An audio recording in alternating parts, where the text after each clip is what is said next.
Hello everyone, आवाज आ रही है मेरी clear? Yes, sir. Yes, sir. Yes, sir. Okay okay, very good. Good evening, sir. Yes, very very good evening.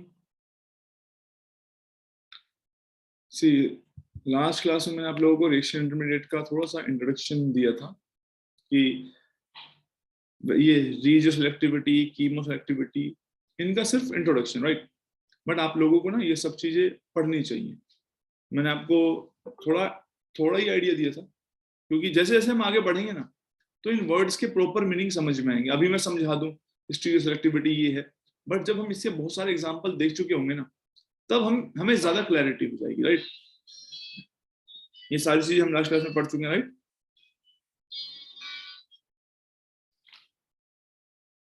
Carbocation दो type के होते हैं, कार्बेनियम और कार्बोनियम आयन.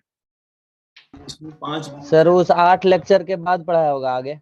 नहीं, मैं वो तुम्हें देखने के लिए दिया था मैंने कुछ लेक्चर्स को कि देख लो, लेकिन हम कंटिन्यू उसी से करेंगे. एक्चुअली समटाइम्स क्या होता है, नेटवर्क कुछ इश्यू हो जाता है, वाईफाई ऑफ हो गया था कल, तो मैंने कहा कि तुम बाकी चीजें देख लो, लेकिन पढ़ाएंगे वहीं से जहां हमने लास्ट क्लास में ड्रॉप किया था. आपने देख लिया तो वो टाइम यूटिलाइजेशन करने वाली बात थी. कार्बोकैटायन की स्टेबिलिटी को बहुत सारे फैक्टर अफेक्ट कर सकते हैं, जो मैंने आपको लास्ट क्लास में ये सारी बातें पढ़ाई थी. नेगेटिव हाइपर कॉन्जुगेशन के बारे में भी आइडिया दिया था. आज की क्लास में हमें ये देखना, देखो आज की क्लास बहुत काम की है. ये अगर हमें कंपेयर करना हो, क्योंकि मेसोमेरिक इफेक्ट भी स्टेबलाइजेशन इफेक्ट है. जैसे कि यहां पर पॉजिटिव चार्ज था, इसके पास लोन पेयर है, तो जब ये लोन पेयर डोनेट करेगा कार्बोकैटायन को स्टेबलाइज करेगा. लेकिन हमें ये बात कभी नहीं पता चलती. पेपर में क्वेश्चन ये नहीं आते what are the factors that can affect the stability of carbocation. Paper में क्वेश्चन आता है. यस सर, रेजोनेंस इफेक्ट और मेसोमेरिक इफेक्ट में अंतर भी है. Resonance is more like pi electrons के थ्रू होता है. मेसोमेरिक में हमेशा लोन पेयर डोनेट करेंगे, ठीक है? बैक बॉन्डिंग कर सकते हैं इसको सर? काइंड ऑफ, यस, बिल्कुल कह सकते हैं. पर बैक बॉन्डिंग जनरली तब होता है जब जैसे कि इस टाइप की कंपाउंड है, जैसे मेटल था, पहले कार्बोनिल ने इसको इलेक्ट्रॉन डोनेट किया, पहले एक डोनेट करे फिर दूसरा डोनेट कर दे, उसको बैक बॉन्डिंग कहते हैं. बट कह सकते हो, मैं मना नहीं कर रहा इसको भी, क्योंकि BF3 में भी बैक बॉन्डिंग है, राइट? इसके पास लोन पेयर है, खाली ऑर्बिटल है, तो बैक बॉन्डिंग कह सकते हैं. देखो डिफरेंट फेनोमेनास हैं. इनऑर्गेनिक में उसके अलग नाम दे दिए, ऑर्गेनिक में अलग दे दिए, बट डिफरेंस कुछ नहीं, एक ही चीज ऑलमोस्ट, ठीक है? तो आपको आज की क्लास में क्या सीखने को मिलेगा कि कभी भी पेपर में जब क्वेश्चन आएंगे ना, तो वो आज की क्लास से ही आएंगे. और एक क्वेश्चन आता है यहाँ से, आपको डिफरेंट कार्बोकैटायंस दिए होंगे और वो आपसे पूछेंगे विच इज मोर स्टेबल. हम जानते हैं रेजोनेंस भी कार्बोकैटायन की स्टेबिलिटी को बढ़ाता है, मेसोमेरिक इफेक्ट भी बढ़ाता है, इवन डांसिंग रेजोनेंस भी बढ़ाता है. लेकिन हम किसको प्रायोरिटी दें? तो मैंने प्रायोरिटी ऑर्डर लिखा हुआ है. तो आज के बाद याद रखना, जब स्टेबिलिटी ऑफ कार्बोकैटायन कंपेयर करने की बात आए, सबसे पहला और डोमिनेटिंग फैक्टर जो है वो है मेसोमेरिक इफेक्ट. यानी कि कार्बोकैटायन के जस्ट साइड में अगर कोई ऐसा आइटम है जिसके पास लोन पेयर है, अगर वहां मेसोमेरिक इफेक्ट लग रहा है, तो ये सबसे डोमिनेटिंग इफेक्ट है, क्योंकि इसमें सभी का ऑक्टेट जो है वो कंप्लीट नजर आता है हम लोगों को. तो इसके अलावा तो कोई दूसरा इफेक्ट को कंसीडर करने की जरूरत ही नहीं है. तो first effect is mesomeric effect. दूसरा इफेक्ट इसके बाद जो है, जो कार्बोकैटायन की स्टेबिलिटी को अफेक्ट करता है, वो है डांसिंग रेजोनेंस, जो मैंने लास्ट क्लास में आपसे डिस्कस किया था. क्योंकि ये जो 3 मेंबर्ड रिंग है, कार्बन कार्बन बॉन्ड जो है हाईली स्ट्रेन्ड है, और स्ट्रेन होने का मतलब ये है कि उसकी एनर्जी काफी ज्यादा है. अगर कार्बन कार्बन बॉन्ड की एनर्जी ज्यादा है, तो ये जो p ऑर्बिटल है, खाली p ऑर्बिटल, और इसकी एनर्जी, मान लो जैसे मैंने आपको MOT में पढ़ाया था, जो ल्यूमो है कार्बोकैटायन का, वो है p ऑर्बिटल. जितनी ज्यादा एनर्जी का होगा carbon carbon bond, energy gap उतना कम होगा और उतना बेटर ओवरलैप होगा. तो डांसिंग रेजोनेंस मैंने लास्ट क्लास में समझा दिया था, ये एक काफी डोमिनेटिंग फैक्टर है. जितनी ज्यादा 3 मेंबर्ड रिंग जुड़ी होंगी इससे, उतनी स्टेबिलिटी ज्यादा होगी. लेकिन फिर भी सबसे ज्यादा डोमिनेटिंग फैक्टर आप लोगों को मान के चलना है मेसोमेरिक को. दूसरा फैक्टर इज डांसिंग रेजोनेंस. तीसरा फैक्टर है एरोमेटिक इफेक्ट. क्योंकि कितनी बार हम पढ़ते हैं ये कंपाउंड का पॉजिटिव चार्ज है, क्या ये स्टेबल है? हम बोलते हैं हाँ बहुत स्टेबल है, क्योंकि इसमें ये एक एरोमेटिक कंपाउंड है, सारे एरोमेटिक कंपाउंड के रूल्स को फॉलो कर रहा है, ये भी फॉलो कर रहा है. तो हम लेकिन ये डिसाइड नहीं कर पाते थे ना. एग्जामिनर क्या करता है, वो 3-4 कार्बोकैटायन देगा, और वो पूछेगा बताओ सबसे ज्यादा स्टेबल कौन है, तो आप लोग क्या करते थे, एरोमेटिक को सबसे बड़ा मान लेते थे कभी भी, या फिर डांसिंग रेजोनेंस को। तो मैं आपको ये ऑर्डर बताता चल रहा हूँ कि भाई सबसे पहले प्रायोरिटी मेसोमेरिक को देना, फिर डांसिंग रेजोनेंस को देना, फिर एरोमेटिक को देना। अगर दोनों ही एरोमेटिक हैं, जैसे मैंने यहाँ पे लिखा हुआ है, ये भी एरोमेटिक कंपाउंड है, ये भी एरोमेटिक कंपाउंड है। अब तो मैंने लास्ट क्लास में बताया था, जितना एक्सटेंडेड कॉन्जुगेशन होगा स्टेबिलिटी उतनी ज्यादा होगी। तो आपको सीक्वेंस में चलना है, पहले मेसोमेरिक, फिर डांसिंग रेजोनेंस, फिर एरोमेटिक इफेक्ट। उसके बाद चौथा इफेक्ट है रेजोनेंस, जो ये आ गया। रेजोनेंस में मान लो आपको मैंने 3 एग्जांपल दे रखे हैं, ए, बी और सी, और मैं पूछ रहा हूं विच इज मोर स्टेबल। इसमें भी रेजोनेंस है, इसमें भी रेजोनेंस है, और इसमें भी रेजोनेंस है। डिफरेंस क्या है, यहां पे ये 3 डिग्री है, यहां पे ये 2 डिग्री है, और यहां पे ये 1 डिग्री है। तो ये 3 डिग्री विद रेजोनेंस है। 3 डिग्री होने से क्या हुआ, ये जो हाइड्रोजन है ये काइंड ऑफ हाइपर कॉन्जुगेशन भी कर पाएंगे, तो इसीलिए ये इसका ऑर्डर आया हुआ है। लेकिन मेन चीज क्या है आप लोगों के लिए, देखो ये सिंपल क्वेश्चन है, पेपर में ये क्वेश्चन आने वाले हैं नहीं, मैं आप लोगों को अभी बता दूं, तो वो ध्यान से सुनो। जो पेपर लायक क्वेश्चन होंगे, तुम्हें क्या लगता है ऑर्गेनिक केमिस्ट्री में ऐसे क्वेश्चन आएंगे ना, compare the stability of carbocation, ऐसे कुछ क्वेश्चन नहीं आने वाले, ये हमें समझने के लिए पढ़ने। और हम क्या पता है क्या करते हैं, उल्टे सीधे कार्बोकैटायन बनाने लगते हैं कि सर अगर बताइए ये भी आ जाए, रेजोनेंस के साथ हाइपर कॉन्जुगेशन भी आ जाए, ये इसका अपोज कर दे, वो उसका अपोज कर दे, तो क्या होगा। इस दुनिया में कोई नहीं है जो बता सके। तो ये ओवर क्वेश्चन पूछना बंद करो, ना तो एग्जामिनर तुमसे पूछ रहा, ना कोई बुक में लिखा। मैं आपको वो बताता हूँ जो डेटा मेरे पास बुक से है, तो बिल्कुल क्लियर या तो यही क्वेश्चन होंगे या इससे क्वेश्चन होगा ही नहीं, इतना आपको ध्यान रखना है। मैं उल्टे सीधे क्वेश्चन अपने घर से बनाता नहीं हूं, मैंने आपको पहले ही बताया था। तो या तो सिंपल क्वेश्चन ऐसे होंगे जो क्लियरली आंसर हो जाएंगे, जैसे कि ये वाला क्वेश्चन है PQR, बताओ जरा PQR में से स्टेबिलिटी ऑर्डर क्या होना चाहिए तुम्हारे हिसाब से, क्या होना चाहिए जल्दी बताओ, विच is most stable. Obviously right, इतना क्लियरली समझ में आ रहा है। यहाँ रेजोनेंस में ये पॉजिटिव चार्ज इस रिंग पे भी घूमेगा, और प्लस ये हाइपर कॉन्जुगेशन भी दे सकते हैं। तो most stable is P, then Q and then R।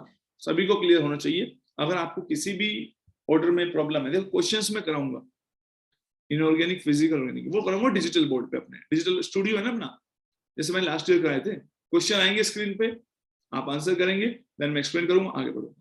तो ये एक थियरी है। Organic chemistry is also not about कि क्वेश्चन ही क्वेश्चन है, उसका भी एक बेसिक थियरी है जो मैं आपको बताता जा रहा हूँ कि कार्बोकैटायन की स्टेबिलिटी का जब भी क्वेश्चन आएगा, आप mesomeric, dancing resonance, aromatic, resonance, इस सीक्वेंस में आगे बढ़ते हुए नजर आएंगे। और क्वेश्चन हम कहां से करेंगे, हम क्वेश्चन अच्छी बुक से करेंगे जो बुक्स में गिवन, क्योंकि एग्जामिनर बुक के क्वेश्चन ही देगा। अब इसको देखो, ये एक इंटरेस्टिंग चीज आ गई आप लोगों के सामने, एलाइल और बेंजाइल।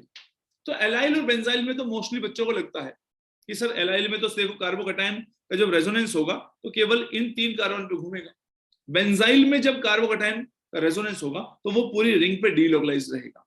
और एक तरफ है ये सिर्फ हाइपर कॉन्जुगेशन, और हमने हमेशा जाना है कि resonance effect is greater than hyper conjugation. लेकिन याद रखना, जब कार्बन 3 डिग्री हो और इस तरीके से 3 हाइड्रोजन हो उसके पास, मतलब 3 3 3, और बेंजाइल में कंपेयर करोगे तो इनकी कंपैरेटिवली स्टेबिलिटी होती है। एग्जाम में कभी आया तो मैंने बता दिया 3 डिग्री वाले को बेंजाइल से ज्यादा ऊपर रखना। काइंड ऑफ रीजन ये हो सकता है कि जब इसमें रेजोनेंस होगा तो बेंजीन की एरोमेटिसिटी थोड़ी लूज हो रही है, जिसकी वजह से हो सकता है ये लेस स्टेबिलिटी शो करता हो। लेकिन देखो, हर टीचर अपने तरीके से, अपने स्टाइल से बातों को रखता है, और हम उसकी बात मानते भी है। जब भी ऐसी कोई कंट्रोवर्शियल बात होगी तो मैं आपके लिए बुक्स की स्टेटमेंट लेके आऊंगा जो लिखी हुई है। अब इसे बहुत ध्यान से पढ़ो, बुक में लिखा हुआ है, आप अच्छे से समझ रहे हैं, ये मेरी हैंडराइटिंग तो है नहीं। बुक में क्या लिखा है, जितने ज्यादा एल्काइल सब्स्टिट्यूएंट प्रेजेंट होते हैं पॉजिटिव चार्ज के साथ, उतना स्टेबल कार्बोकैटायन होता है।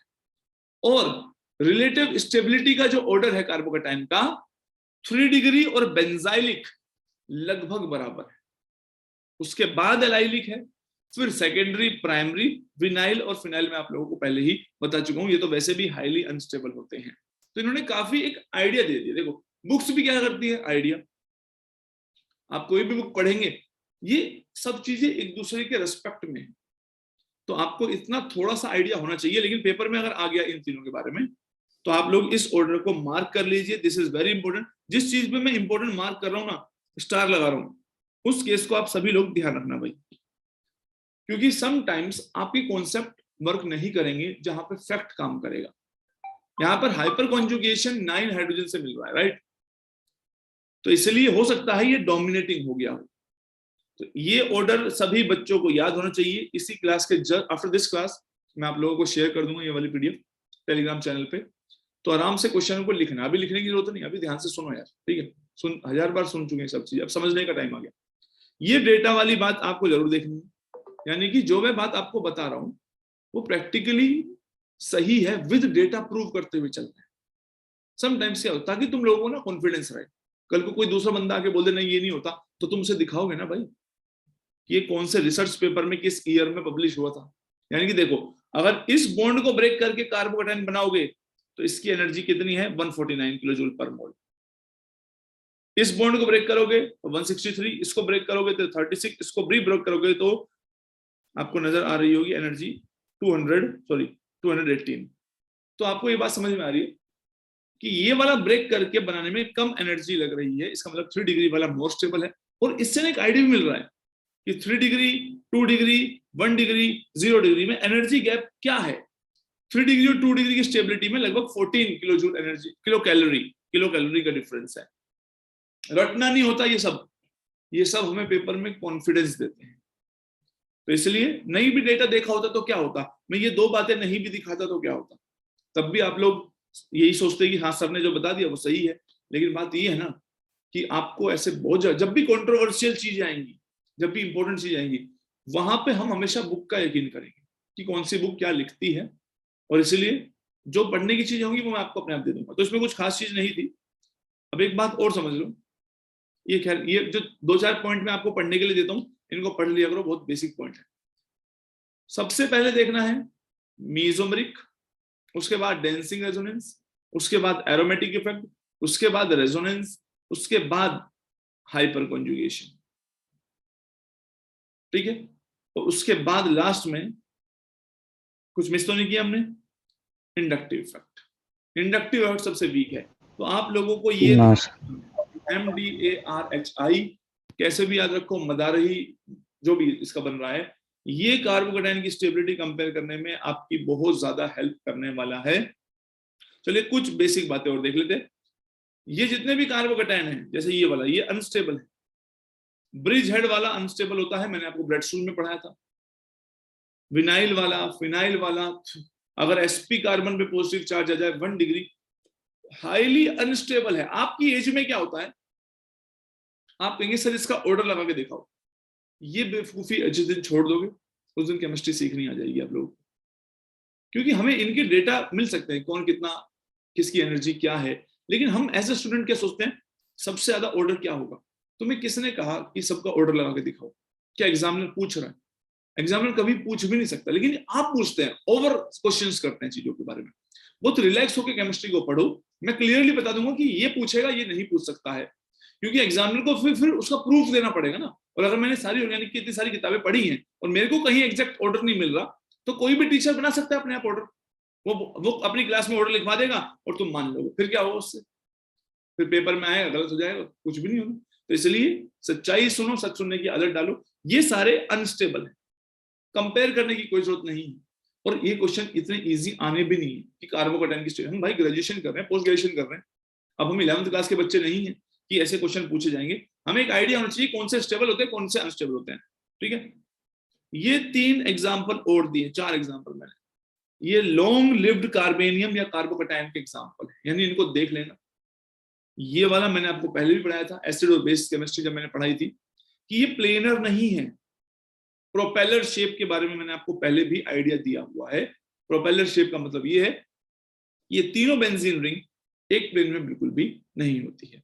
ये हाईली स्टेबल आपको नजर आ रहा है, आपको ये भी हाईली स्टेबल नजर आ रहा हो। क्यों? क्योंकि एक तो ये एरोमेटिक है, और दूसरी बात फिनाइल रिंग्स जुड़ी है, वो रेजोनेंस में भी जा सकती है पॉजिटिव चार्ज को लेके। तो ये 4 एग्जाम्पल उनके हैं जो लॉन्ग लिव्ड कार्बोकैटायन है। इसका मतलब इनका काफी टाइम तक ये स्टेबल रहते हैं। इतना ही सुनना है बस, ये नहीं कि sir what is the order, सबसे ज्यादा लॉन्ग लिव्ड कौन है, कहां। देखो ये सब चीजें अलग अलग बुक्स के लिए हुए पॉइंट्स हैं।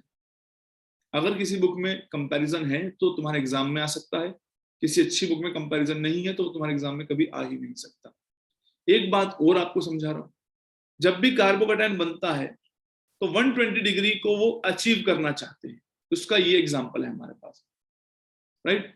ये तीनों अनस्टेबल है, अगर 120 डिग्री अचीव नहीं कर पाए, देखो इसमें ये ओपन रिंग है, आराम से ओपन है तो ये 120 डिग्री अचीव कर सकता है, तो ये मोर स्टेबल है। एडामेंटियन टाइप स्ट्रक्चर आपको बताए हैं, एग्जैक्ट 120 तो अचीव नहीं कर सकता, इसमें बॉन्ड एंगल 105 के आसपास अचीव कर सकता है, तो इसलिए ये लेस स्टेबल है। लेकिन साइक्लोप्रोपेन वाले केस में 60 degree bond angle, this is highly unstable. इसका मतलब ये है जब भी किसी कार्बन पर पॉजिटिव चार्ज आएगा तो वो प्रिफर करता है प्लेनर ज्योमेट्री को, जिसका प्रूफ इनकी स्टेबिलिटी है। क्लियर है? तो अब हम बात करेंगे क्वेश्चंस की। आपको कोई जल्दबाजी नहीं दिखानी है, क्वेश्चन आपके सामने है, आपको बताना है एक्स वाई और जेड में से which is the most stable carbocation, या फिर what is the correct order. ध्यान से करो बेटा, कोई जल्दबाजी नहीं, जब तक सुना जब तक समझा उसको अप्लाई कर दो। Y X Z sir. सबसे ज्यादा कौन सा बताया तुमने? Y? Yes sir, Y X Z. Y सबसे ज्यादा yes stable, sir, Y X. Y वाला सबसे ज्यादा स्टेबल, ज्यादा एक्स होगा, अल्फा ज्यादा है sir. Alpha is yes. Very good very good. तो कार्बोकैटायन के केस में अगर आपको देखेंगे यहाँ ध्यान से, तो इस केस में ना मेसोमेरिक है ना रेजोनेंस है, तो आप लोग अगर उस ऑर्डर पे जाएंगे, बेटा इसलिए सिखाया, मेसोमेरिक नहीं है, डेंसिंग रेजोनेंस नहीं है, एरोमेटिसिटी कहीं नहीं है, रेजोनेंस कहीं नहीं है, तो आप देखेंगे हाइपर कॉन्जुगेशन। इसमें 2 अल्फा हाइड्रोजन, 2 अल्फा और 2 कितने हो गए हैं? 6 अल्फा हाइड्रोजन। इसमें 2 2 और 3 7 अल्फा हाइड्रोजन। इस वाले को तो आप सबसे अनस्टेबल वैसे भी मान के चलेंगे। क्यों मान के चलेंगे? प्लेनर नहीं, ब्रिज हेड पर नहीं होता है। ब्रिज हेड पर है। वेरी गुड वेरी गुड, क्योंकि ब्रिज हेड पे आ गया है तो प्रॉब्लम क्रिएट होगी। तो किसी को भी एक्स आंसर नहीं करना चाहिए था। जो भी बच्चा एक्स आंसर कर रहा है, आप लोगों को मैंने एक आइडिया दिया है, इसको यूज करो, सीक्वेंस में चलो। जहां ये फॉलो नहीं हो रहा वहां हम डिस्कस करेंगे ना, वहां मैं आपको पहले ही बता दूंगा, आपको टेंशन लेने की जरूरत नहीं है कि सर पेपर में ऐसा क्वेश्चन आ गया तो मैं हम किस लिए पिछले 7 साल से पढ़ा रहे हैं। अगर ऐसा कुछ आ जाएगा तो सारी बातें बता के चलूंगा ना, और सारे प्रीवियस ईयर क्वेश्चन भी कराऊंगा। अब इन दोनों में कंपेयर करो, पी एंड क्यू में, तो पी और क्यू में एक बेंजाइलिक है और डेंसिंग रेजोनेंस है। तो मैंने वैसे भी आपको बता दिया था कि dancing resonance is more stable then normal resonance. उसका रीजन क्या है? देखो, ये आपके पास एक पी ऑर्बिटल है खाली, और इस कार्बन के पास भी एक पी ऑर्बिटल खाली है, यानी ल्यूमो फिक्स है। ल्यूमो होता है लोएस्ट अनऑक्युपाइड मॉलिक्यूलर ऑर्बिटल, वैसे तो एटॉमिक ऑर्बिटल ही है। पी ऑर्बिटल की एनर्जी यहां पे है। अब आपको जब पढ़ा है मैंने आपको बताया था सिग्मा स्टेबल होते हैं, देन पाई, ठीक है, देन नॉन बॉन्डिंग आते हैं, then pi star, then sigma star, right. तो पी ऑर्बिटल ये रहा। तो हम ये सोचते हैं कि पाई और सिग्मा में सिग्मा हमेशा नीचे होते हैं और पाई ऊपर होते हैं। तो अगर पाई ऊपर है, होने चाहिए थे, तो पाई और खाली ऑर्बिटल के बीच में एनर्जी गैप कम है, तो अच्छा डीलोकलाइजेशन होना चाहिए था। लेकिन ये नॉर्मल सिग्मा नहीं है भाई, ये नॉर्मल कार्बन कार्बन बॉन्ड का सिग्मा नहीं है, ये कार्बन कार्बन बेंट बोला जाता है इसे। और बेंट बोलने का मतलब ये होता है कि ये हाईली स्ट्रेन्ड है, इवन ये पाई से भी हाई एनर्जी में, दैट इज व्हाई ये वाला डीलोकलाइजेशन बेटर होगा। क्लियर हुई इतनी बात? बोलो भाई। Give me a second. Yes.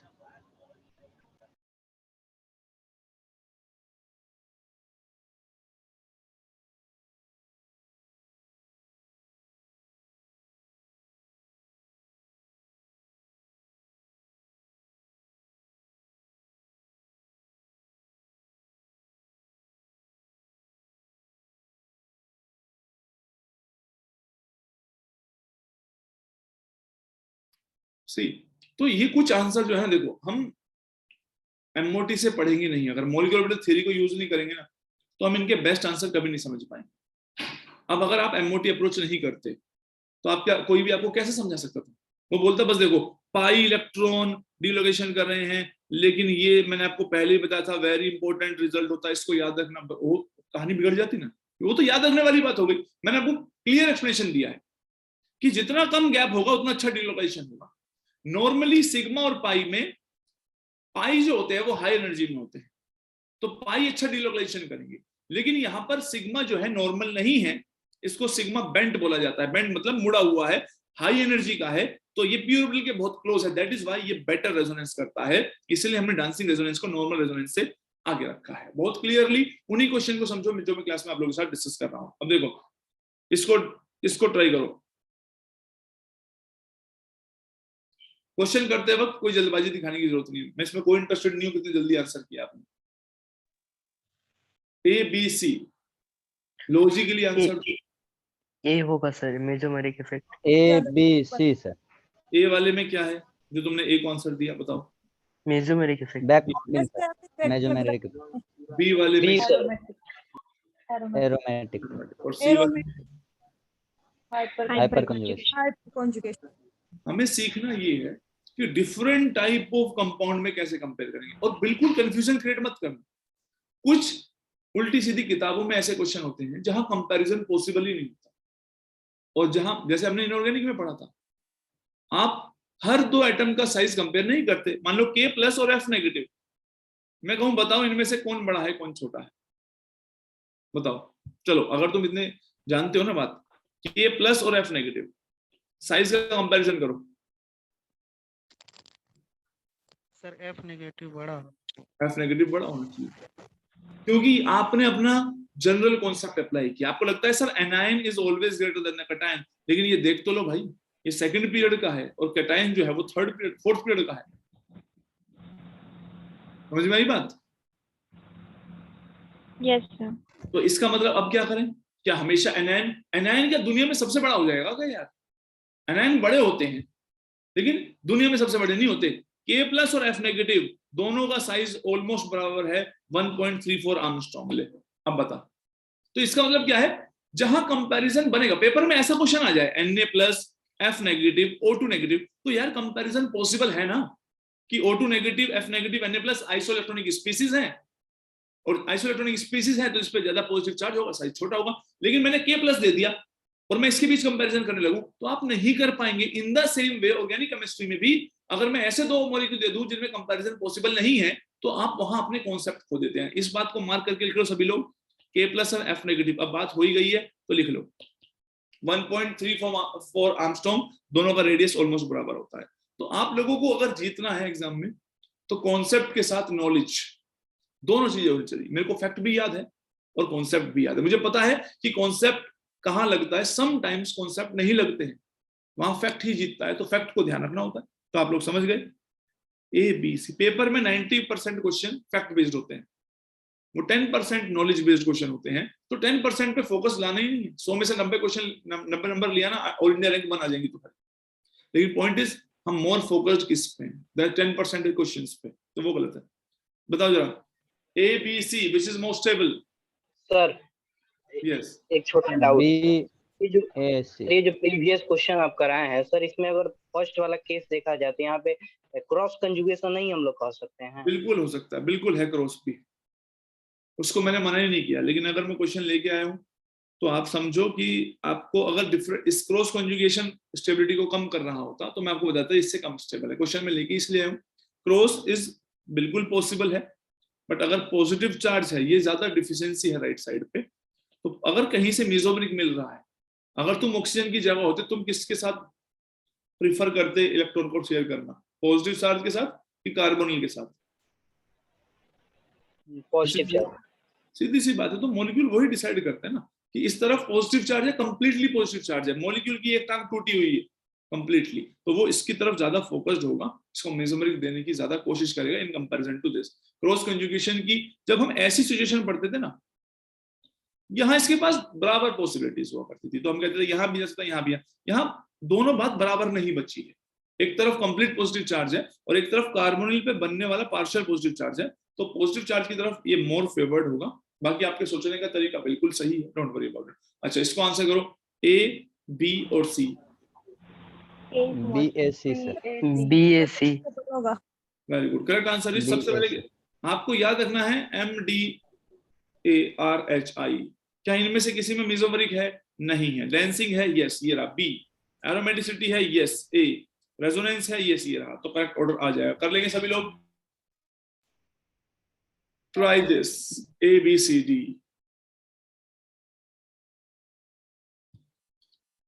आराम से करो, क्वेश्चन करते वक्त जल्दबाजी नहीं चाहिए होती मेरे को। नोट्स आपको शेयर कर दूंगा, एक एक लिख लेना। बहुत सारे क्वेश्चन और बहुत सारे टॉपिक हम डिजिटल बोर्ड पे करेंगे मैक्सिमम चीजें। अभी मैं कर नहीं रहा, अपने स्टूडियो को यूज नहीं कर रहा, क्योंकि जब बैठ के पढ़ाने में इतना मजा आ रहा है तो कौन है अपनी एनर्जी खर्च करना चाहता हो इतनी। तो डी वाला क्वेश्चन पूरा नहीं दिख रहा। डी कौन सा नहीं दिख रहा पूरा? डी वाला लास्ट वाला क्वेश्चन अब दिख गया सर ए ऑर्डर दिख यही रहा है। होगा sir, A B C D. अच्छा तो Yes आपके sir, हिसाब A B C D. ABCD लगता है सभी? Yes sir, yes sir. A क्यों लग रहा है? क्योंकि उसमें क्या है, एरोमेटिसिटी, और बी में भी एरोमेटिसिटी है, लेकिन ये मोर कॉन्जुगेटेड सिस्टम है। तो आपको ए और बी में तो मैं समझ गया, आपने ए को दिया फिर बी को दिया। अब सी और डी में क्या दिक्कत हुई? Sir, सी में hyperconjugation. Sir Hyperconjugation, sir. Equivalent हो Conjugation. जाएगा Right. कंजुगेशन। उसके दो तरीके हैं, या तो आप ये समझ सकते हैं कि देखो जब यहाँ रेजोनेंस होकर पॉजिटिव चार्ज इस पे आएगा, इसको 3 अल्फा हाइड्रोजन का और हाइपर कॉन्जुगेशन मिल सकता है, right? Yes sir. Yes sir. और जब ये यहाँ होके जाएगा इसको और कोई हाइपर कॉन्जुगेशन नहीं मिलेगा। दूसरी बात ये भी है, इसमें इक्विवेलेंट Equivalent रेजोनेंस। resonance. दोनों पॉइंट है, सारे पॉइंट देखो। मजेदार बात क्या है, दोनों सारे फैक्टर इसको मोर स्टेबिलिटी की तरफ फेवर कर रहे हैं। कभी कभी क्या होता है, एक फैक्टर इसको बोलता है, एक इसको बोलता है, और वहां जहां लड़ाई हो गई वहां हम टीचर से एक्सपेक्ट करते हैं कि सर बता दो हमेशा कौन जीतेगा। और सच ये है, हमेशा कोई नहीं जीतता। कभी कोई जीत सकता है, कभी कोई जीत सकता है। तुम्हारे घर में मम्मी पापा है, तुम्हें क्या पता तो उनकी लड़ाई में हमेशा कौन जीतेगा। वही सेम यहाँ पे कंपाउंड की कहानी है, बिल्कुल सिमिलर बता रहा हूँ। समटाइम्स फैक्टर्स होते हैं कि रेजोनेंस डोमिनेटिंग हो जाता है, मैंने दिखा दिया। हाइपर कॉन्जुगेशन भी डोमिनेटिंग होता है। अगर 3 डिग्री आ गया तो इस बेंजाइल से आगे पहुंच जाएगा। तो हमें केमिस्ट्री समझनी है, बनानी नहीं, ना उसे फोर्स करना है कि तेरे को तो ये होना चाहिए था, क्योंकि नेचर में जो है सो है, वही है। तुम इसे समझने की कोशिश करो बस, ठीक है? तो ABCD is the correct answer. Try this question, XYZ नजर आ रहा है सभी को? जेड सबसे ज्यादा। उसके बाद जेड वाई जेड X. तो समझो भाई, ये तो तुम्हें समझ जेड के बाद गया। एक्स। तुम इसमें एरोमेटिसिटी भी देख पा रहे हो और इसमें डेंसिंग रेजोनेंस भी देख पा रहे हो, तो तुमने Z को सबसे हाईलाइट कर दिया। अब ये 2 डिग्री है और ये बेंजाइल है, बताना जरा। Benzyl sir. Benzyl होगा सर. अभी जब बुक की स्टेटमेंट पढ़वाई थी तो मैंने कहा था बेंजाइल और 3 डिग्री लगभग बराबर होता है, और 3 डिग्री और 2 डिग्री में तो 3 डिग्री हमेशा ज्यादा स्टेबल होता है। तो ये तो सोचने वाली बात ही नहीं रही। तो Z, X and Y, try this question. ये एरो गलत भी हो सकता है, इसमें टेंशन मत लेना, कभी सोच रहे हो। This is most stable. देखो कितने डिफरेंट टाइप ऑफ कार्बोकैटायन आज तुम कंपेयर कर पा रहे हो, जस्ट बिकॉज मैंने आप लोगों को ABC sir. ABC sir. A वाले में Yes, मेसोमेरिक sir. है, बी वाले में एरोमेटिक है, तीसरे वाले में रेजोनेंस है। बात खत्म हुई। इन दोनों में बताओ P एंड Q में से। चलो ये तो इजी क्वेश्चन है, इसमें क्या सुना।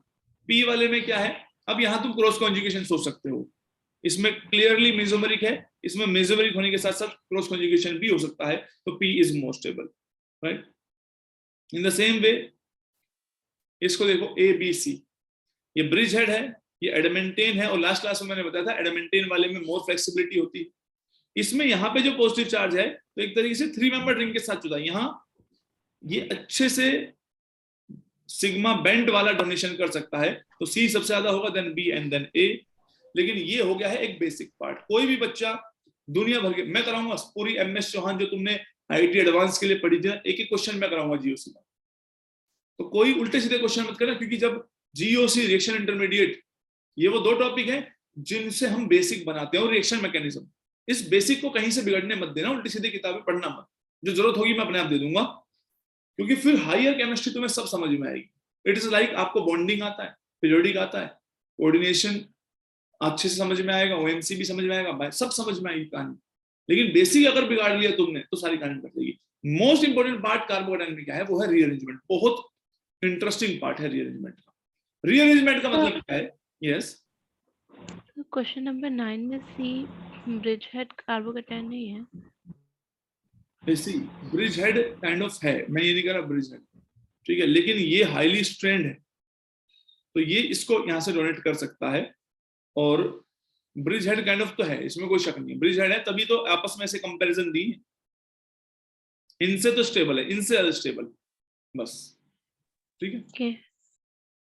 अब हम बात करते हैं रीअरेंजमेंट ऑफ कार्बोकैटायंस की। रीअरेंजमेंट क्यों होता है, मतलब कि मोर स्टेबिलिटी के लिए होगा। कभी भी मेन फंडा बच्चे भूल जाते हैं, रीअरेंजमेंट करवाने में वो इतना खो जाते हैं, उन्हें लगता है कि रीअरेंजमेंट करा देते हैं एकदम से। लेकिन आप लोगों को ये बात ध्यान रखनी है, रीअरेंजमेंट होने का मेन मकसद होता है अगर एक कार्बोकैटायन है और कुछ भी रीअरेंजमेंट होने से मोर स्टेबल कार्बोकैटायन बन रहा है, तभी रीअरेंजमेंट हो सकती है।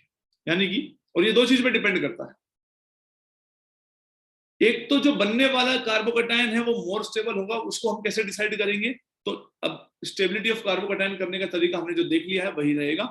दूसरी बात, दो चीज पे होता है, समटाइम्स किसी एक ग्रुप की माइग्रेटिंग टेंडेंसी ज्यादा होती है, यानी कि आपके पास पॉसिबिलिटीज एक से ज्यादा है। मैं एक एग्जांपल से बात करता हूं, मान लो ये है, ये पॉजिटिव चार्ज है, इधर 3 फिनाइल जुड़े हुए हैं, इधर 3 मिथाइल जुड़े हुए हैं, ये 2 डिग्री कार्बोकैटायन है। अगर ये मिथाइल इधर शिफ्ट कर जाए इस कार्बन पे तो पॉजिटिव चार्ज ये 3 डिग्री बन जाएगा, मोर स्टेबल। अगर ये फिनाइल यहां शिफ्ट कर जाए तो पॉजिटिव चार्ज यहां आ जाएगा, 3 डिग्री भी मिल जाएगा, रेजोनेंस भी मिल जाएगा। तो दो चीजों पे ना पूरी केमिस्ट्री में दो चीजें हैं, एक कि जब शिफ्ट हो तो शिफ्ट होने के बाद हमेशा याद रखना बनने वाला कार्बोकैटायन मोर स्टेबल होना जरूरी है, बाकी चीजें मैटर नहीं करती। समटाइम्स कौन सा ग्रुप माइग्रेट कर रहा है ना, उसकी माइग्रेटिंग एबिलिटी भी मैटर कर सकती है। फिलहाल मैंने सिर्फ एक छोटा सा चार्ट बताया आप लोगों को कि कौन कैसे माइग्रेट करता है, रिएक्शन मैकेनिज्म में मैं समझा भी दूंगा कि ऑर्डर कैसे आया। तो आपको ध्यान रखना है ये वाली बात, एक तो ये कि हाइड्राइड की माइग्रेटिंग एबिलिटी सबसे ज्यादा होती है, फिर एराइल ग्रुप होता है और फिर एल्काइल ग्रुप होता है। एराइल में भी अगर इलेक्ट्रॉन डोनेटिंग ग्रुप है तो वो ज्यादा माइग्रेटिंग टेंडेंसी रखता होगा, और जैसे जैसे इलेक्ट्रॉन विड्रॉइंग ग्रुप होगा तो माइग्रेटिंग टेंडेंसी कम होगी। एल्काइल में 3 डिग्री सबसे ज्यादा, then 2 degree and then 1 degree. और अगर हम लास्ट बात करें हाइड्राइड, ड्यूटेरियम और ट्रिटियम में, तो हाइड्राइड की माइग्रेटिंग टेंडेंसी ज्यादा होती है। फिलहाल के लिए आप लोग को ये बात ध्यान रखनी है सो दैट कि आप किसी भी क्वेश्चन में अटके नहीं। लेकिन मेन पर्पस याद रखना, मेन पर्पस है जो शिफ्टिंग हो रही है उसके बाद बनने वाला कार्बोकैटायन मोर स्टेबल होना चाहिए, इसको भूलने की जरूरत नहीं है। ये कब डोमिनेट करेगी माइग्रेटिंग टेंडेंसी, वो अभी थोड़ी देर में समझ में आ जाएगा। फॉर एग्जांपल, सिंपल एग्जांपल से बात समझ सर ट्रिटियम का इलेक्ट्रॉन डोनेटिंग टेंडेंसी वो ज्यादा होगा ना सर ड्यूटेरियम हाइड्रोजन से? ये शिफ्टिंग एबिलिटी है, शिफ्टिंग एबिलिटी किस पे डिपेंड करती है वो मैंने तुम्हें अभी नहीं बताया। यहाँ प्लस आई और प्लस एच की बात नहीं चल रही है। प्लस आई किसका ज्यादा होता है? ई का, किसका? ट्रिटियम का, है ना। ट्रिटियम प्लस एच किसका ज्यादा है? एच का, प्लस एच हाइड्रोजन का। प्लस एच में क्या होता था याद करो, कार्बन अपने बॉन्ड को ब्रेक करके किसी पे इस तरीके से शिफ्ट करता था जाके। तो आपको किस चीज पे, मैंने जब जो बात मैंने पहले ही बोल दी कि इसकी एबिलिटीज को मैं एक्सप्लेन करूंगा कैसे है, फिलहाल थोड़ा आइडिया रखो कि हाइड्राइड शिफ्ट फास्टर होगी देन एनाइल देन एल्काइल, और एचटीडी इस तरीके से ऑर्डर याद रहेगा। एक्सप्लेनेशन मिलेगा विद टाइम मिलेगा, अभी एक्सप्लेन करने की कोशिश भी करूंगा तो चीज कंफ्यूज करेगी। पहले तो हमें यही समझना है ओके सर कि शिफ्टिंग कब होगी और शिफ्टिंग होने का पर्पस क्या है। आपके पास ये रही दो चीजें। अगर आप मिथाइल ना वो के क्या होगा, ऊपर में था ना कि इलेक्ट्रॉन जो जितना ज्यादा डोनर है उसको आगे रखते हैं माइग्रेटिंग, राइट वो इसीलिए देख तो हाइड्रोजन ड्यूटेरियम इंडक्टिव वाली बात नहीं देखनी बेटा। तो इसको ऐसे भी तो देख सकता था, एच वाले का हाइपर कंजुगेशन इफेक्ट ज्यादा होता है। यस सर, तो ऐसे भी वो कंसीडर कर सकता था, but what are the nucleophilicity पे भी डिपेंड करता है।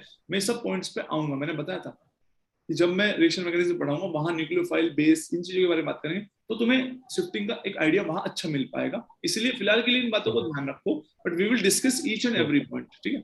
अच्छा देखो यहाँ दो चीजें, ये कार्बोकैटायन था, आप अगर मिथाइल को शिफ्ट करेंगे इस तरफ इस कार्बन पे तो पॉजिटिव चार्ज यहाँ आएगा, लेकिन आप फिनाइल को शिफ्ट करेंगे तो पॉजिटिव चार्ज यहाँ आएगा। तो आपको हमेशा देखनी है मोर स्टेबिलिटी, तो इस क्वेश्चन में फिनाइल शिफ्ट होगा। और देखो अगर आप बात करें एराइल में और एल्काइल में, माइग्रेटिंग एबिलिटी भी ज्यादा किसकी थी?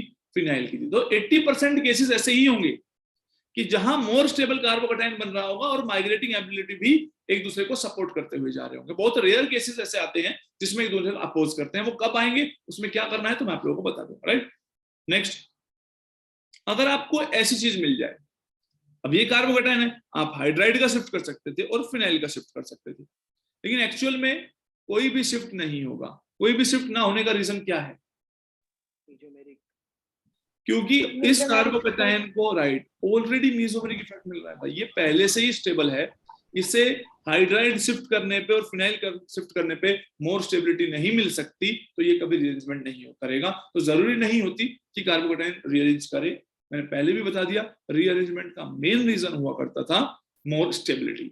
नेक्स्ट देखो, आपके पास ऐसा एक केस है, अगर आप इस हाइड्रोजन को इधर शिफ्ट कर दें तो ये पॉजिटिव चार्ज इस पे आ जाएगा, इस पे 3, 3, 6 और एक 7 और एक हाइड्रोजन इधर चल गया, 8 अल्फा हाइड्रोजन हो जाएंगे। लेकिन अगर आप इस मिथाइल को इधर शिफ्ट कर दें तो ये CH3 इधर आ गया, पॉजिटिव चार्ज इस पे आ गया, तो इसके पास 3 और 1 अल्फा हाइड्रोजन कम हो जाएंगे। और सीधी सी बात है, दोनों चीजें फेवर कर रही है। हाइड्राइड शिफ्ट वैसे भी माइग्रेटिंग एबिलिटी हाइड्राइड की ज्यादा है, और शिफ्ट होने के बाद मोर स्टेबिलिटी भी आ रही है, तो हमें थोड़ा थोड़ा आइडिया लगने लगा है कि किस तरीके से हम शिफ्टिंग करेंगे। अब क्वेश्चन ये, सर कितनी बार शिफ्ट हो सकता है, कई बच्चों के दिमाग में आता है। मान लो एक शिफ्ट हुआ स्टेबल, या दूसरा शिफ्ट होने के बाद भी मोर स्टेबिलिटी आ रही है, तो उसका आंसर ये रहा।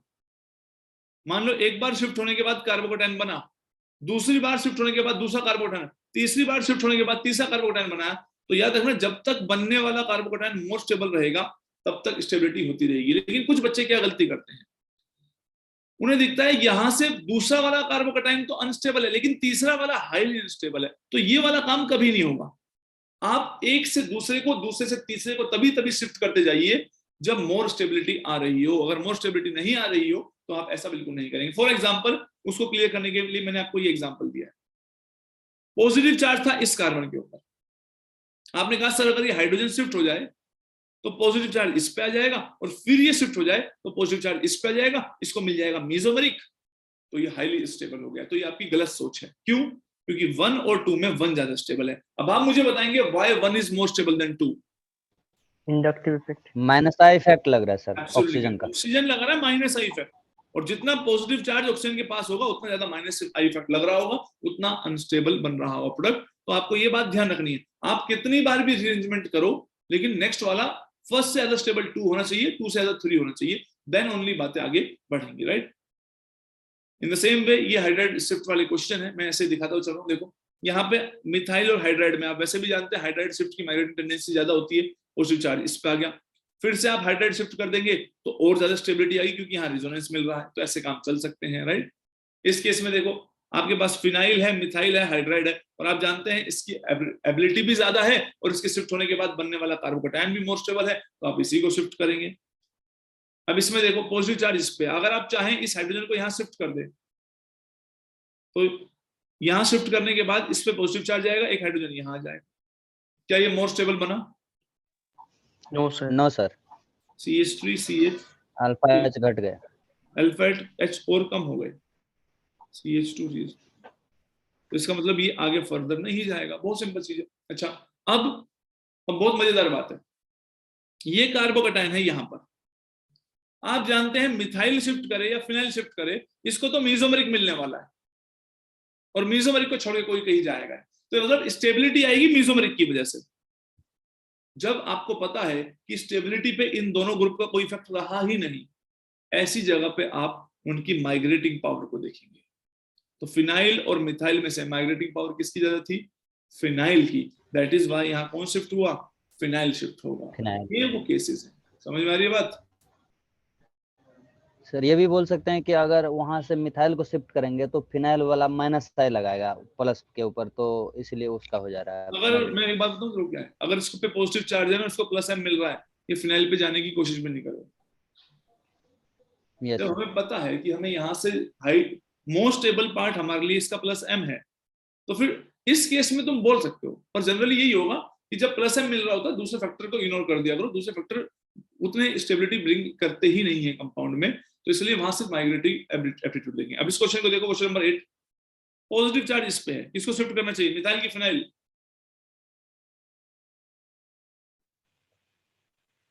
मिथाइल को, क्योंकि फिनाइल को शिफ्ट कर दोगे तो जो कार्बोकैटायन बन रहा है वो लेस स्टेबल बन जाएगा, सीधी सी बात है। यहाँ तो प्लस एम मिल ही नहीं रहा। बात समझ में आई? क्वेश्चन नंबर 7 और 8 का डिफरेंस समझ में आ रहा है सभी को? Yes sir, right.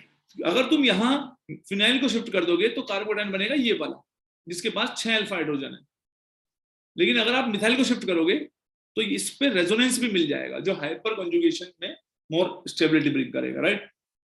एक दो जगह और है जहां माइग्रेटरी एप्टीट्यूड मैटर करता है। एक तो आपने देख ही लिया, अगर प्लस एम मिल रहा हो तो फिर माइग्रेटरी एप्टीट्यूड देख ले। दूसरी जगह समटाइम्स ये लिविंग ग्रुप है, मान लो ये लिविंग ग्रुप है और 1 डिग्री कार्बोकैटायन कभी बनता नहीं है, हाईली अनस्टेबल है, तो जैसे से लीव करेगा इस पे पार्शियल पॉजिटिव चार्ज आएगा।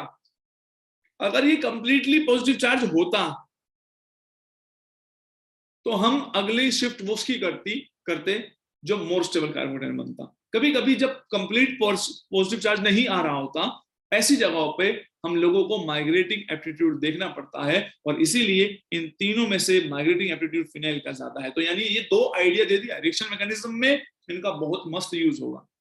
तो आप नॉर्मली अगर देखो, मैं इसको ऐसे बना देता ना, ये वाली चीज ऐसे बना दूं,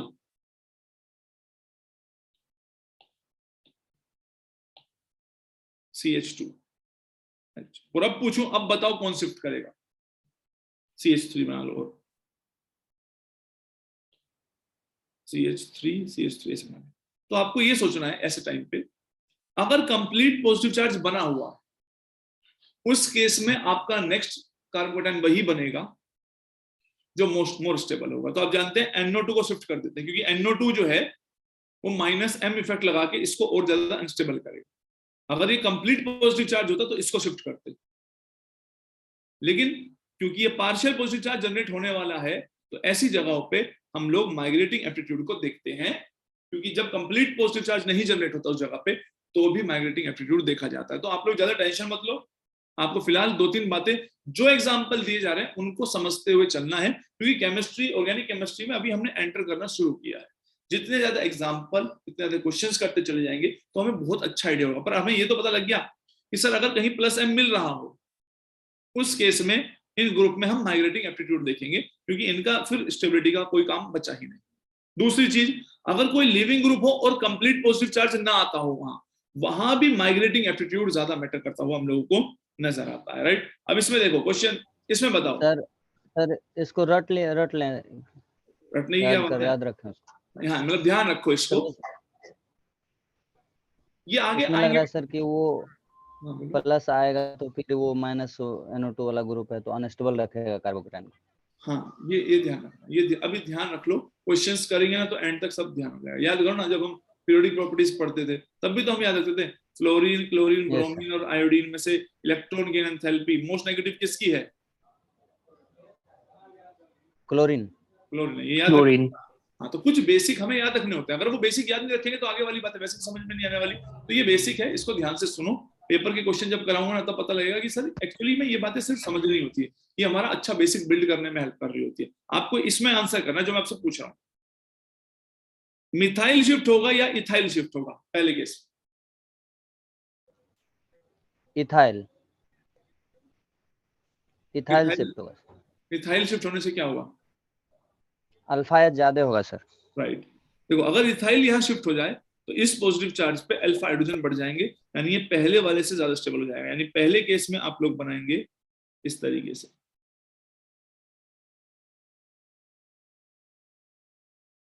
यहाँ आ गया इथाइल, यहाँ हो गया मिथाइल, यहाँ हो गया पॉजिटिव चार्ज, यहाँ अभी Me और pH बचा हुआ है। तो पहले वाले के कंपैरिजन में नंबर ऑफ अल्फा हाइड्रोजन जो यहाँ पे सिर्फ 2 ही थे, 1 2, अब इसके पास 3 हो गए हैं, राइट। अल्फा हाइड्रोजन बढ़ गए हैं, स्टेबिलिटी बढ़ गई है, तो इसलिए इथाइल को शिफ्ट किया। मिथाइल को शिफ्ट करते तो अल्फा हाइड्रोजन 4 ही रहते, तो इसलिए आप लोगों ने इसको प्रेफर किया। अब बताओ क्या फर्दर शिफ्टिंग हो सकती है? होगी तो या तो मिथाइल जाएगा, फिनाइल जाएगा, कौन जाना चाहिए? फिनाइल। अब आप जानते हैं क्योंकि अगर पॉजिटिव चार्ज यहाँ पे आएगा तो इसको तो +m मिल जाएगा, और +m मिल जाएगा तो अब आपको क्या देखना है? Migratory aptitude. दैट्स इट, बहुत सिंपल चीज है, राइट। बुक्स पढ़ते हैं तो चीजें बहुत क्लियर समझ में आती है, एक नया और मस्त चीज सीखो। तो हमने थोड़ा आइडिया देख लिया। देखो ये थोड़ा आइडिया, ये मत समझना पूरा ज्ञान हो गया है। हमें ये आइडिया हो गया कि सर कार्बोकैटायन रीअरेंजमेंट करते हैं, ग्रुप इधर से उधर शिफ्ट करते हैं, मेन पर्पस शिफ्टिंग का होता है मोर स्टेबल कार्बोकैटायन, उसके अलावा कोई रीजन होता नहीं, राइट। उसमें भी हम कई बार माइग्रेटरी एप्टीट्यूड अफेक्ट कर देता है। अगर कार्बोकैटायन शिफ्ट होने के बाद +m मिल रहा है तो वहां माइग्रेटरी एप्टीट्यूड देखेंगे, अदरवाइज मोर स्टेबिलिटी की तरफ को देखते जाएंगे। एक और मस्त चीज है, वो है रिंग एक्सपेंशन। रिंग एक्सपेंशन में क्या है? मान लीजिए 4 मेंबर्ड रिंग कि जस्ट बाहर वाले कार्बन पर पॉजिटिव चार्ज है, तो आप जानते हैं काफी अनस्टेबल चार्ज है। अब आप ये कह सकते थे सर देखो ये वाला हाइड्रोजन अगर हम शिफ्ट कर दें तो हाइड्राइड शिफ्ट होने के बाद ये पॉजिटिव चार्ज बनेगा, इसके पास 7 अल्फा हाइड्रोजन, मैं प्रूव कर सकता हूं 1 2 3 4 5 6 7।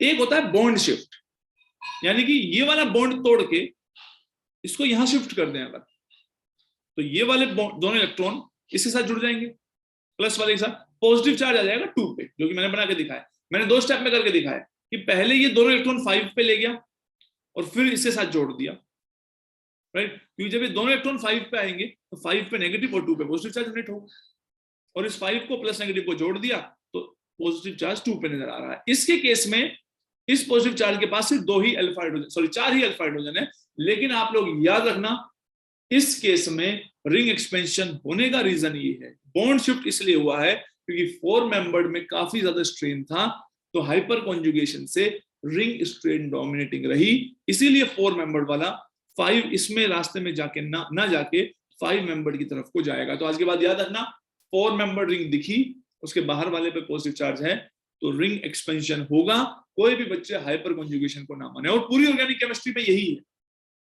समटाइम्स हम किसी इफेक्ट को इतना डोमिनेटिंग मान लेते हैं कि हम चाहते हैं हर जगह वही वर्क कर रहा हो, तो हमने देख लिया यहाँ हाइपर कॉन्जुगेशन से डोमिनेटिंग इफेक्ट था, रिंग के अंदर से स्ट्रेन कम होना, इसलिए एक्सपेंशन होगा। इन द सेम वे अगर ये 5 मेंबर रिंग है और पॉजिटिव चार्ज है तो आपको क्या करना है, आप नंबरिंग कर लिया करो 1 2 3 4 5 6, 2 और 6 के बीच का बॉन्ड तोड़ोगे, इस पे नेगेटिव आएगा, इस पे पॉजिटिव, नेगेटिव पॉजिटिव को 6 मेंबर रिंग बनेगा, हाइपर कॉन्जुगेशन नहीं देखना है। 5 रिंग मेंबर रिंग के बाहर पॉजिटिव चार्ज दिखे कभी भी, रिंग एक्सपेंशन, बॉन्ड शिफ्ट होगा, हाइड्राइड शिफ्ट नहीं होगा। अब देखो ये है 6 मेंबर रिंग, 6 मेंबर रिंग में अगर आप हाइड्राइड शिफ्ट करेंगे तो ये 3 डिग्री बन जाएगा, और अगर आप बॉन्ड शिफ्ट करेंगे तो ये 7 मेंबर्ड बनेगा। तो याद रखना 6 मेंबर्ड वाले में बॉन्ड शिफ्ट नहीं होगा, क्योंकि इसमें अब ring strain already 120 bond angle हो चुका है, तो इस रिंग में एज सच कोई स्ट्रेन बचा ही नहीं है। और आप में पढ़ेंगे भी साइक्लोहेक्सेन जो है वो तो इस तरीके से होता है, वो तो अपने स्ट्रेन को कम कर देता है नॉन प्लेनर होके, इसीलिए आप लोग ध्यान रखिएगा 4 मेंबर्ड वाली 5 में शिफ्ट होगी, 5 मेंबर्ड वाली 6 में होगी, लेकिन 6 वाली 7 में नहीं होती है। कहां होगी मैं बता दूंगा अगर कोई केस ऐसा हुआ तो। इन द सेम वे मैं यही नीचे डिस्कस किया हुआ है मैंने, देखो जरा ये 6 मेंबर्ड रिंग है, इसके जस्ट नेक्स्ट पोजीशन पे पॉजिटिव चार्ज है। अगर आप इस रिंग को एक्सपेंड कर दें, यानी 2 और 3 का बॉन्ड तोड़ दें, तो 3 पे नेगेटिव चार्ज, 2 पे पॉजिटिव चार्ज, और फिर 3 और 1 को जोड़ दें तो 7 मेंबर रिंग बनेगी। लेकिन इस बार जो पॉजिटिव चार्ज बना है वो पहले से मोर स्टेबल है, क्योंकि इसको प्लस m मिल रहा है। तो वैसे तो नॉर्मली 6 वाली 7 में एक्सपेंड नहीं हो रही थी, लेकिन अगर प्लस m मिलता हो तो एक्सपेंड हो भी सकती है, राइट। तो हमें सारे केस देखने, जितनी सारी चीजें मैं क्लास में दिखा दूंगा उनको ध्यान से देखते जाओ, उनको ध्यान से समझते जाओ, अच्छा सर ऐसा भी पॉसिबल है, कब कब ऐसा होगा। लेकिन हाँ, पूरी ऑर्गेनिक केमिस्ट्री को मैं इसी तरीके से बताना चाहूंगा कि इसमें भी बाकी सब्जेक्ट के लिए की तरह एक थियरी है, और इसमें भी हम डिफरेंट इफेक्ट पढ़ रहे हैं। कोई भी बच्चा ये ना सोचे कि सर क्या हमेशा यही इफेक्ट डोमिनेट करेगा, नहीं। जिस बच्चे ने जितने ज्यादा एग्जाम्पल देखे होंगे, जितने ज्यादा बुक्स पढ़ी होगी, ऑर्गेनिक केमिस्ट्री उतनी ज्यादा स्ट्रॉन्ग होगी उसकी, राइट। 3 मेंबर्ड वाली 4 में कभी स्टेबल होगी, कभी एक्सपेंड करेगी नहीं। क्यों नहीं कहा इसने expand? Already right, dancing resonance इसको मिल रहा है, तो ये ऑलरेडी स्टेबल है, इसको इसमें एक्सपेंड होने की जरूरत नहीं है, तो इमोशन में इसको एक्सपेंड ना करें। ये ए वाला बी में एक्सपेंड क्यों नहीं हुआ? Already stable sir back bonding, हाँ प्लस m मिल रहा है ऑलरेडी, तो कोई जरूरत ही नहीं है। अब देखो 5 मेंबर्ड रिंग है, मैंने थोड़ा सा चेंज कर दिया। चेंज क्या किया, आप लोगों को ना जब अपनी कॉपी में लिखोगे तो एक एक चीज को बनाना, नंबरिंग करना जरूरी है। यहाँ नोट्स देख के बड़ा आसान लग रहा है, 1 2 3 4 5 6, आपको क्या करना है, 2 और 3 के बीच का बॉन्ड तोड़ना है, इस पे नेगेटिव इस पे पॉजिटिव, इन दोनों को जोड़ देना है, राइट। तो आपको ये देखना है कि जिस पे पॉजिटिव चार्ज आया है उसके नेक्स्ट वाले पे CH3 जुड़ा हुआ है, तो ये हो गया कार्बोकैटायन। इस तरीके से आगे फर्दर आप जानते हैं कि अगर ये हाइड्राइड यहाँ शिफ्ट हो जाए तो ये 3 डिग्री में कन्वर्ट हो जाएगा। तो इस तरीके से जब तक करते रहना तब तक मोस्ट स्टेबल कार्बोकैटायन को नहीं बना लोगे, राइट। अब देखो 5 मेंबर के साथ 2 CH3 लगाए हुए हैं, तो आप जानते हैं पहले बॉन्ड ब्रेक होगा, ये 6 मेंबर बनेगा, पॉजिटिव चार्ज इस पे आएगा, उसके बाद क्या करना है, उसके बाद मिथाइल शिफ्ट कर देना, मोर स्टेबल की तरफ आ जाएगा। ये मैंने थोड़ा सा बताया है कि जब शिफ्टिंग होती है ग्रुप की किसी एक ग्रुप की दूसरे से, तो जैसे साइड वाले पे पॉजिटिव चार्ज है तो ये वाली इलेक्ट्रॉन का शेयरिंग होना स्टार्ट होता है एंड देन फाइनली ये दूसरे पे स्टेबल शिफ्ट हो जाता है, क्योंकि ये वाला कार्बोकैटायन मोर स्टेबल रहा होगा। इसलिए इस वाले केस में आप लोगों को कोई जरूरत नहीं है शिफ्ट करने की, क्योंकि इसमें ऑलरेडी ये बेंजाइल है और एक तरीके से 3 डिग्री भी है, तो यहाँ ये वाला केस रिंग एक्सपेंशन से ज्यादा डोमिनेट हो गया है। तो जैसे मैंने कहा कि सर हमें कैसे पता चलेगा, तो तुम्हें पता चलेगा आफ्टर अटेंडिंग दीज क्लासेस। जितने एग्जाम्पल देख लिए होंगे, जितनी सारी चीजें देख ली होंगी, उतना आप लोगों को एक्सपीरियंस होगा कि किस केस में एक्सपेंशन होगा या नहीं होगा। समटाइम्स डबल रिंग एक्सपेंशन भी रहता है। डबल रिंग एक्सपेंशन क्या है,